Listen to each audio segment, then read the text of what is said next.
why you don't really you're not selected for a relay?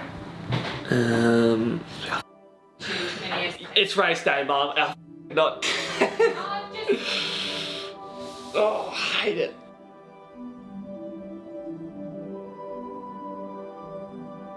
This is the worst part. It's always the heats. The heats are the worst because once you make the final, you can really go for it. But in the heat, you kind of got to be a little bit conservative, but still make the final. There's like a healthy balance between it.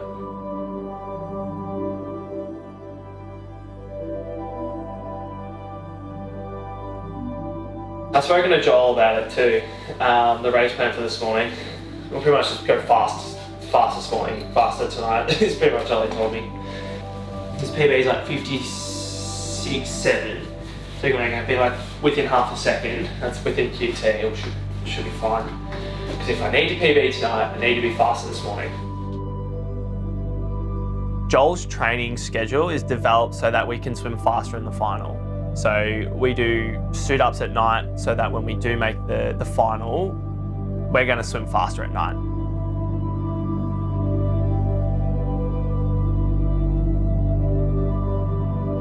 The goal for this morning, obviously make the final, but look, I want to just stick to the race plan, nail that, because if I nail the race plan this morning, I'll nail it tonight, but try and get within as close as I can to that QT. I'm not stressing about PBing this morning, just being closer to the QT, but just stay calm and stay relaxed this morning, because it's probably the most tense I'll be for the whole competition.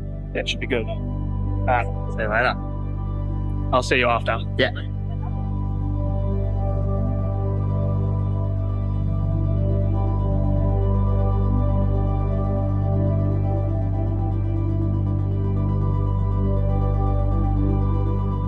Yeah, there was a about 35-minute delay, which kind of threw everyone's preparation off. I got out of the warm-up pool about 30 minutes before my race to allow time to put my suit on, go to the bathroom, chat to Joel, and head to the marshalling room. Then we got to the marshalling room and they're 35 minutes behind. So now I'd warmed up an hour and 5 minutes before my race, which is essentially just reset my whole prep. 5 minutes before the race, when they're getting us to walk down the hallway and just be like lane 1, lane 2, lane 3, etc., is probably when I started to get really nervous. Probably when I started to also doubt myself a little bit, just being like, I get one go at this, the next minute is in that water is going to determine whether or not I'm going to be freaking out for the next 12 hours or not.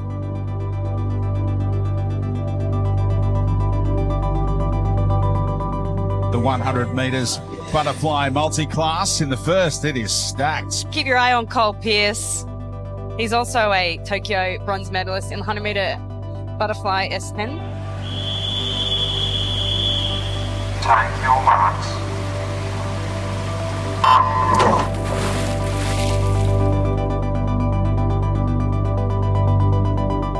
We do have 3 different classifications within this race.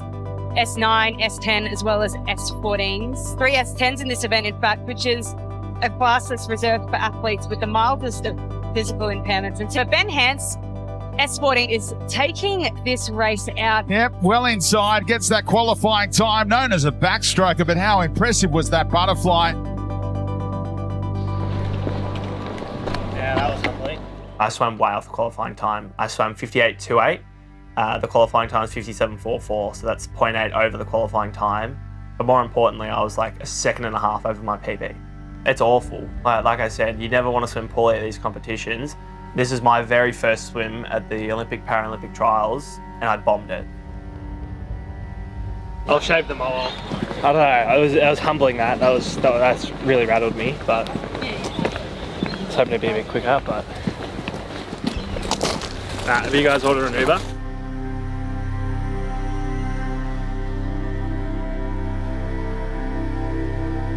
Yeah, right about here is where I really start to just force it. You know what to do. Yeah.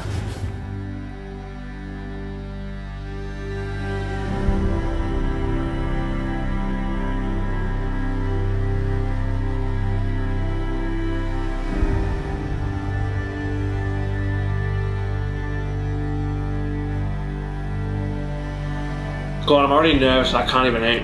Where you need to eat, you have to have the energy to actually do it. I'm at 8:20 tonight. We'll check it now. So I made the final after that awful swim in the heat. So the next 10 hours was just a psychological warfare because I have to forget that swim happened, talk to Joel about what went wrong, still cool down, still have all the food necessary to optimize my recovery. Then you've still got 6 hours of just laying in bed thinking, if I don't swim the qualifying time now, then that puts more pressure on my shoulders the next day. And then what happens if I don't swim it there? I'm not going to go to Paris. And I couldn't sleep. Like trying to lay in bed during heats and finals, I had my compression on, had a shower, trying to do everything I can to relax my body because my mind couldn't switch off. I even shaved your mower. I even shaved my mower off, which I was really bummed out about. So I wanted to keep it, but that was just another thing too. It was like 58.2, I went, oh, if I can shave the mower off, then I'm going to shave off half a second. So just the little things, I think coming from a psychological standpoint, that would help me in the final.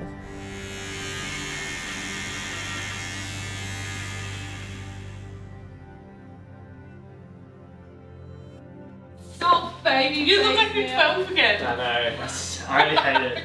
I'm going to sleep. Alright. Sleep well.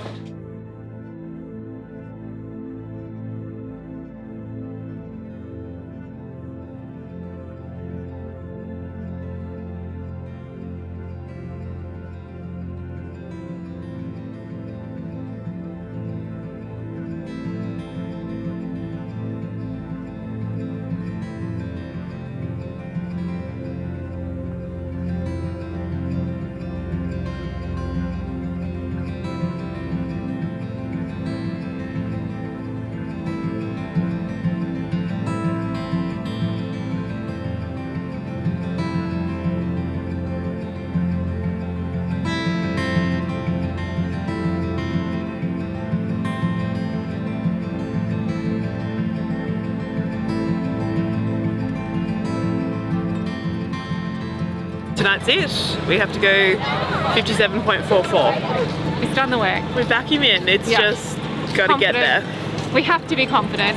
I don't know how we're picking him up tonight if it fails. So.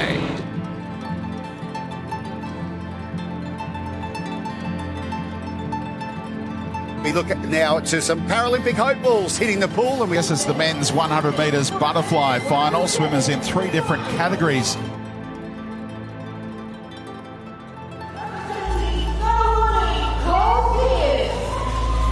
Lane 3, Col Pearse. Since the 1st of January 2024, this has been the best training I've ever had in my career. Joel was like, mate, you don't even have to worry about the qualifying time. You got to worry about just swimming under your PB because, and he goes, this is the best form I've ever seen you in.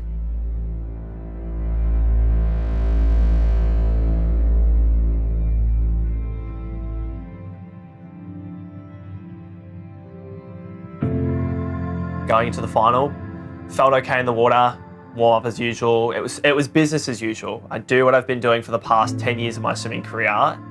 Warm up, suit on, chat to Joel, go to marshalling room. I swim the fly.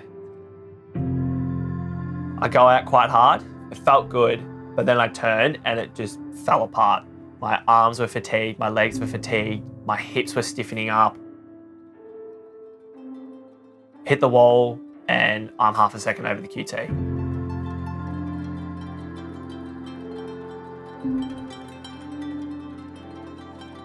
So at first I was excited, thought he was on, and then just, yeah. I was upset. It was a quiet Uber home that night.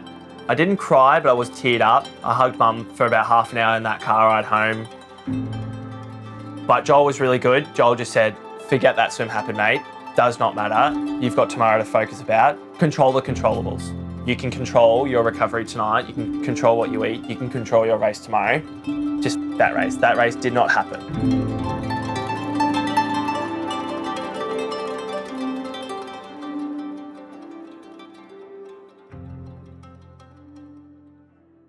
I'll go gels again in the morning. Why? When have you used them before? Well, because it's just extra energy. Gel into your coffee. Do what you would normally do. None of this changing your routine. It hasn't worked. It didn't work yesterday. Go back to what you would normally do. What would Russell tell you? Never change anything on race day. Trial and away. That's true.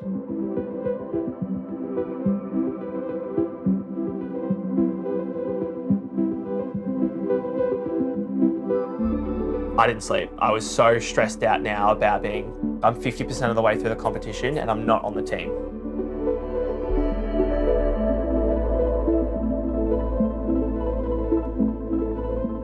Mum's got me doing this voodoo where I'm like tapping my head, which I said doesn't work. But that morning of the IM, I'm like, I was gonna try and do anything I could to just relax my body. No, relax my brain, because I was just starting to increase the level of anxiety as the morning went on, getting closer to that race. 2:14, 2:14, move. 2:14, move. 2:14, 2:14, 2:14, 2:14. You must have missed your lip. 2:14, 2:14, 2:14. Done. It sucks that that's working, doesn't it?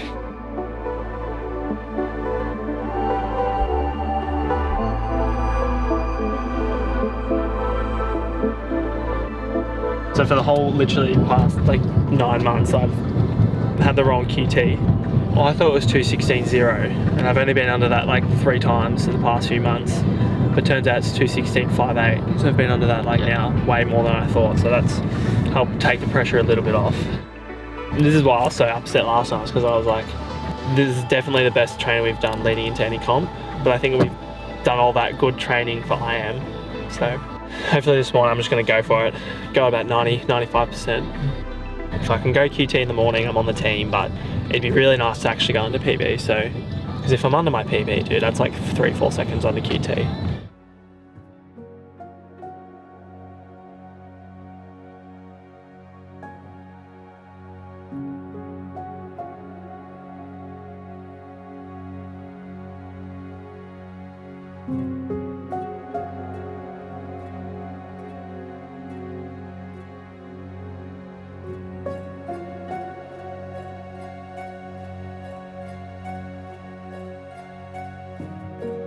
I don't want to do what I did yesterday in that 100 fly and be too far away from the QT. Hopped on pull deck and Joel was great.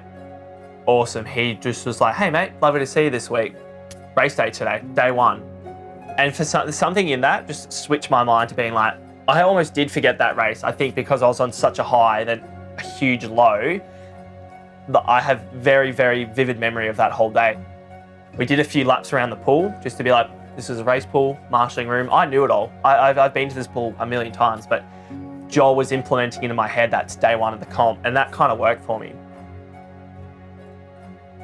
Getting to the marshalling room, once again, myself, just thinking about what happens if I don't make the team again. Mum and Ashley are going to be so disappointed.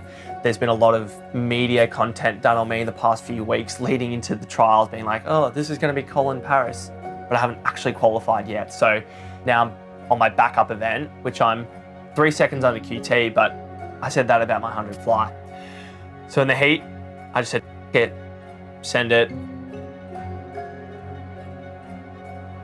Ricky beats her. Yes, 2:10.55 on the plane to Paris. Well done, Ricky. And qualifying times all over the place. Hodge has another one. Pearse as well. That's a relief for Col Pearse. A huge relief for Col Pearse. We saw quite a few qualifying times in the heat swim this morning. Col Pearse giving a little fist bump. Jesus.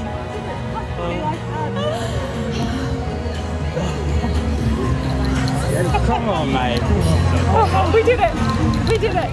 We did it! Did he get it? Hey, thanks. We got it! He got it. Well done. Congratulations. Oh, that's so good. Oh, isn't that a relief? Are you going? Hey. Oh, thank God for that. Well done. How many times did you do it?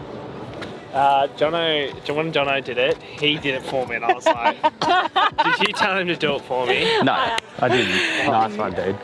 Joel spoke to me like 4 times before the race, just chewing my ear off really. He told me a joke, which I can't repeat. He was just talking about composure, relax.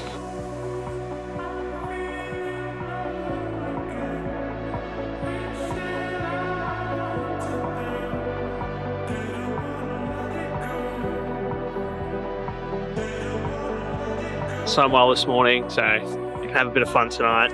I got my coffee with me, so that'll get me going. I'm keen. I think after tonight, well, I mean after this coffee I won't be sleeping, but just having that pressure off my back, because once you're on the team, they can't kick you off. I'm going to Paris, so yeah, that feeling's going to be nice. And also just being able to enjoy the rest of the week with you guys and the other athletes. So.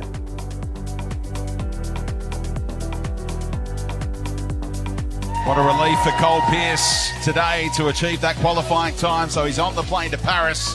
Can he better that time here tonight? Away in the final of the men's multi-class 200 metres individual medley.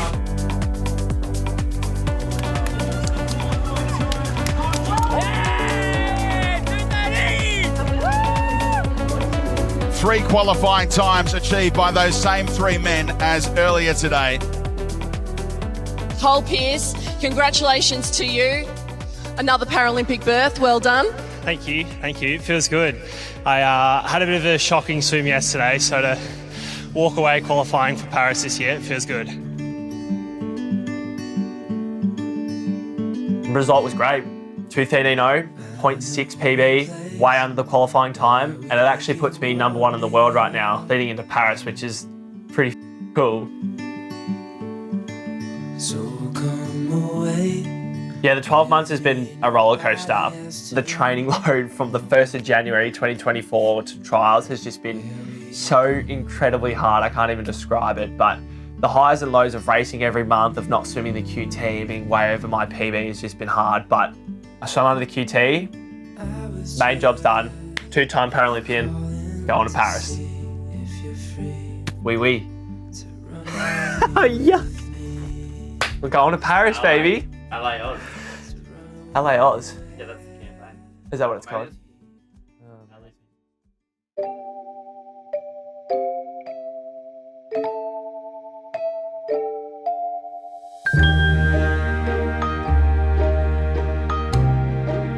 Col Pearse.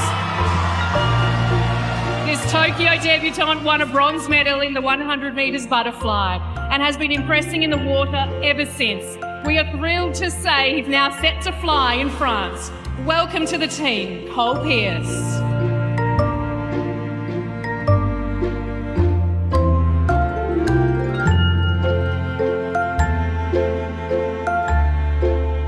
Yeah, job's done. I'm a little bit tired now. We'll celebrate tomorrow night with the other guys, but I get to go home for a few days, enjoy the victory, and start training hard again for the next 2-3 months. Woohoo!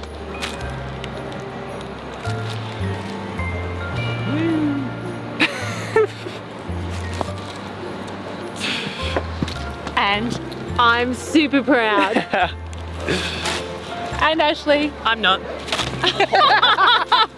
Yes, I am.